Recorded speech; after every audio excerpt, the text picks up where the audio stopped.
우리가 성경을 쭉 보다 보면은 구약 성경의 인물 중에 일부는 아버지 하나님과 예수님을 예표합니다.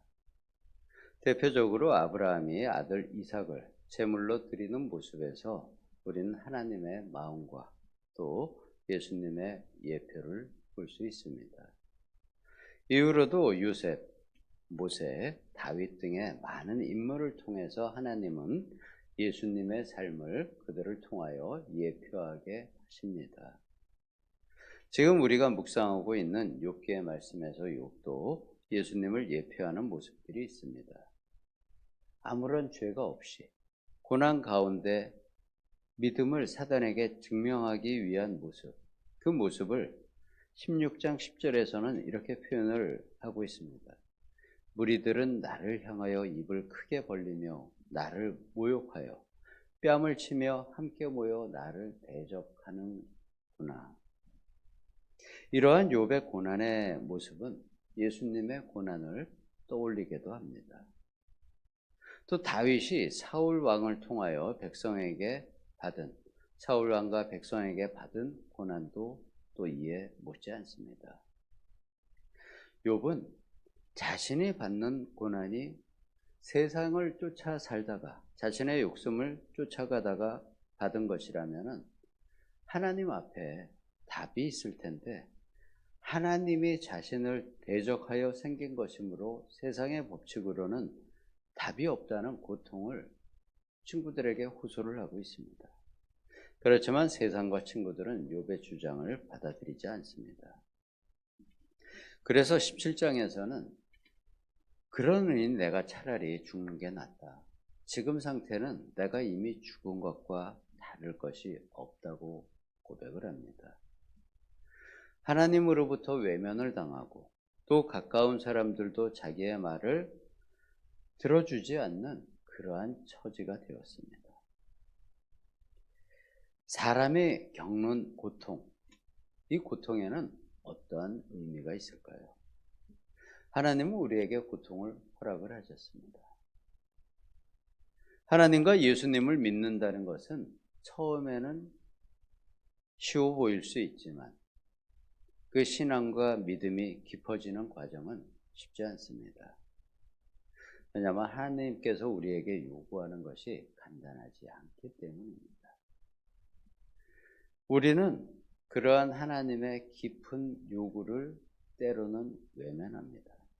그래서 쉬운 종교 생활로 대체하고자 여러 가지 시도를 하기도 합니다. 교회 사역 아니면 선행 같은 쉬운 것으로 나의 믿음 생활을 다 했다고 자기 자신을 위로하며 넘어가기도 합니다. 물론 그러한 것들이 좋은 것이죠. 하지만 거기에 머물러서는 안 됩니다. 자신과 남에게 보이는 외적인 모습으로 포장하는 것만으로는 부족합니다. 그래서 예수님은 그러한 것들에 대하여 외식하는 자라고 표현을 하셨습니다. 예수님 시대에도 외식하는 자들이 있었고 지금도 신앙 안에서 외식하는 성도들이 있을 것입니다. 마태복음 16장에서 예수님은 베드로에게 주는 그리스도시요 살아계신 하나님의 아들입니다 라는 고백을 드렸고 예수님께서는 그 베드로의 고백을 받으시고는 베드로를 반석으로 삼으시고 그 반석 위에 교회를 세우라는 명령을 주셨습니다. 베드로라는 이름의 의미에 대해서는 제가 얘기 드린 적은 있을 것입니다. 심지어 베드로에게 천국 열쇠를 주면서 그가 땅에서 무엇을 매면 하늘에서도 매일 것이고 그가 땅에서 풀면은 하늘에서도 풀릴 것이라는 권세를 주셨습니다.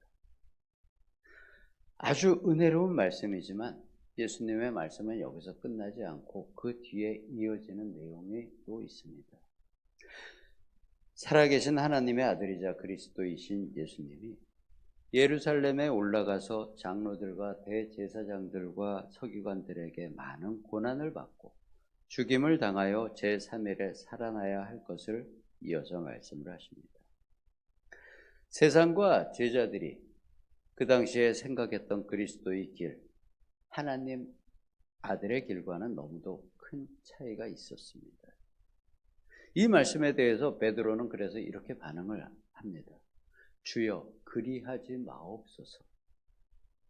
이 일이 결코 주께 미치지 아니하리이다.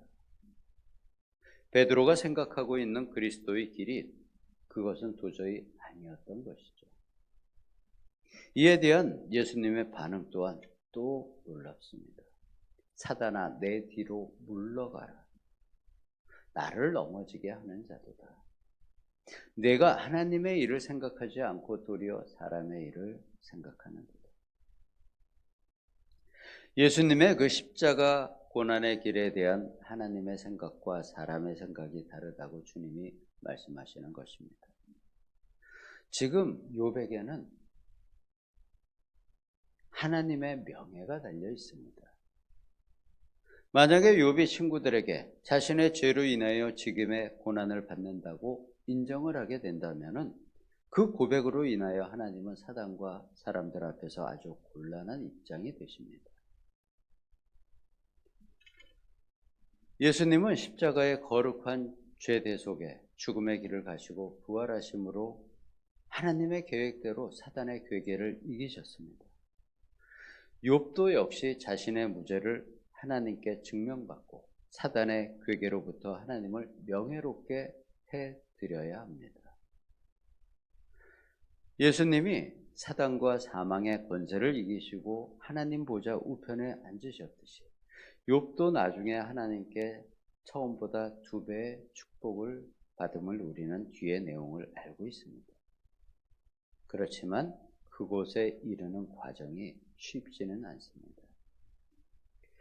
예수 그리스도께서는 하나님의 아들임에도 고난으로 순종함을 배워서 온전하게 되는 길, 십자가 죽음을 통과하셔서 부활의 길을 얻으셨습니다. 욥도 역시 수많은 자신이 가졌던 소유와 자녀의 이름과 육체의 병과 무력감 또 마음의 무너짐, 이 모든 고난을 통과하여 하나님을 더욱 깊이 만나는 곳으로 나아가고 있는 중입니다. 우리도 마찬가지로 우리에게 주어진 고난의 길을 통과해야 하나님과 깊은 만남으로 들어가게 됩니다. 그 깊은 만남은 하늘에서 그냥 떨어지는 것이 아니라 우리 각자에게 주어진 고난을 통과하여야 얻을 수 있고요. 이것을 우리 신앙의 선배들은 모두 갔던 길입니다. 우리가 그 답을 찾으려면 주님과 함께 죽고 주님 안에서 다시 살아나야 얻게 됩니다. 지금 욥도 이 길을 가야 합니다. 하나님 앞에서 자신을 죽여야 합니다. 지금 우리는 욥이 자신을 죽여가고 있는 모습을 보고 있는 것입니다. 과정이 상당히 길죠. 그렇지만 하나님은 우리가 이 길을 혼자 가게 하시지는 않으십니다. 하나님은 욥의 일고수, 일투족을 하늘에서 천사들과 함께 생중계로 세밀하게 지켜보고 계십니다. 그리고 마음으로, 영으로 욥을 응원하십니다. 하나님 자신의 명예가 달린 일이기도 합니다. 얼마나 간절한 마음으로 그것을 지켜보고 계시겠습니까? 마찬가지로 하나님은 우리의 인생, 한 사람 한 사람, 우리 하나하나의 모든 동작까지 쉼없이 지켜보고 계십니다. 역시 욥만큼은 아니겠지만 우리의 영적인 전쟁에도 하나님의 명예가 달려 있습니다. 하나님은 그리고 우리를 그냥 내버려 두고 싸우라고 하지 않으십니다. 우리가 잘 알고 있는 구절 로마서 8장 26절은 이렇게 말씀하십니다. 이와 같이 성령도 우리의 연약함을 도우시나니 우리는 마땅히 기도할 바를 알지 못하나 오직 성령이 말할 수 없는 탄식으로 우리를 위하여 친히 간구하시느니라. 이것은 놀라운 내용입니다.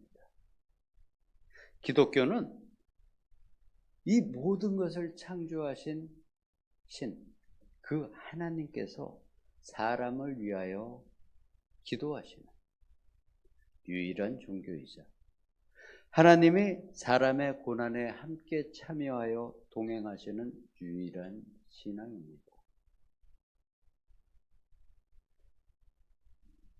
인간이 만든 종교 중에 어떠한 신이 그 신이 인간을 위하여 기도하는 종교가 있습니까? 내가 고난을 받는데 그 고난에 나와 함께 참여하시고 동행하셔서 그 고난의 길을 같이 걸어가시는 그러한 신앙이 어디 있습니까? 고난은 부끄러운 일이 아닙니다. 억울할 것도 아닙니다. 고난은 하나님의 자녀로 완성되어가는 유일한 방법이자 길입니다. 이것이 우리가 믿고 있는 기독교 신앙의 길입니다. 그 고난에 대하여 엄살을 떨 필요도 없고 또 속일 필요도 없습니다. 하나님은 우리의 영혼을 마취시키거나 잠재워서 그 미래의 결과로 옮겨가지 않으십니다. 우리의 깨어있는 맑은 정신으로 우리가 그 고난을 통과하기를 바라십니다. 그리고 우리를 하늘을 나는 양탄자에 태워서 날아서 편하게 그 길을 통과하게 하지 않으십니다. 하나님께서는 이스라엘 백성을 자신의 등에 태우시고 업어서 가나안 땅으로 들어가게 하셨다는 표현이 구약에 있습니다. 하지만 하나님께서 하나님의 등에 업어서 가게 하신 이스라엘의 그 길이 바로 광야였습니다. 광야의 길이 바로 그러한 길이었습니다. 우리들 역시 마찬가지입니다. 욥도 너무 고난 중에 있고 그 길이 힘들지만 고통스럽지만 역시 이스라엘 백성이 광야를 통과하게 하셨듯이 하나님의 등에 업혀서 우리는 지금 고난을 통과해 가고 있는 중입니다. 이렇게 우리 혼자 가게 하지 않으신 외롭지 않은 길입니다. 그리고 그 길을 지나가고 났을 때 하나님께서 정말 나를 보호하고 계셨다는 것을 알게 되는 길입니다.